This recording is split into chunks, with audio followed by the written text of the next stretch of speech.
orodha ya taa zinazowaka kwenye dashboard. Na mfilinge hapa na kuletea orodha ya taa muhimu zinazowaka kwenye dashboard ya gari, instrument cluster.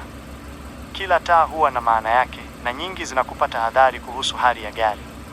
Taa za onyo kubwa, critical warning lights. Taa ya injini, check engine light, CEL. Taa ya mafuta, oil pressure warning. Taa ya battery/charging system. Taa ya joto la injini, engine temperature warning. Taa ya brake system, handbrake or brake fluid low. Taa ya ABS, anti-lock braking system. Taa ya airbag/SRS. Taa za onyo za kawaida, warning giza si sahihi, attention lights. Taa ya traction control, TCSESPESC. Taa ya power steering, EPS.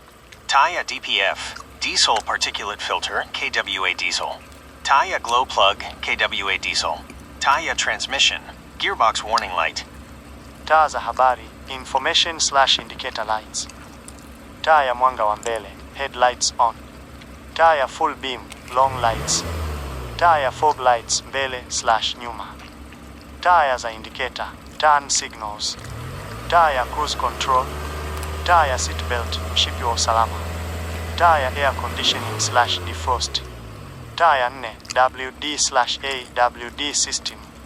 Taa ya doors open, mlango wazi. Taa ya fully level low, mafuta kidogo. Kumbuka, taa nyekundu mara nyingi ni hatari, implies inahitaji kusimamisha gari mara moja. Taa za manjano/machungwa zinakuonya kuna hitilafu, unaweza kuendesha ila tafuta suluhisho haraka.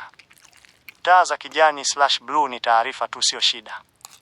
Endelea kutembelea YouTube channel ya Garage Magari TV kwa elimu zaidi za magari, na usisahau kusubscribe, kushare. Asante na uwe na siku njema mpendwa.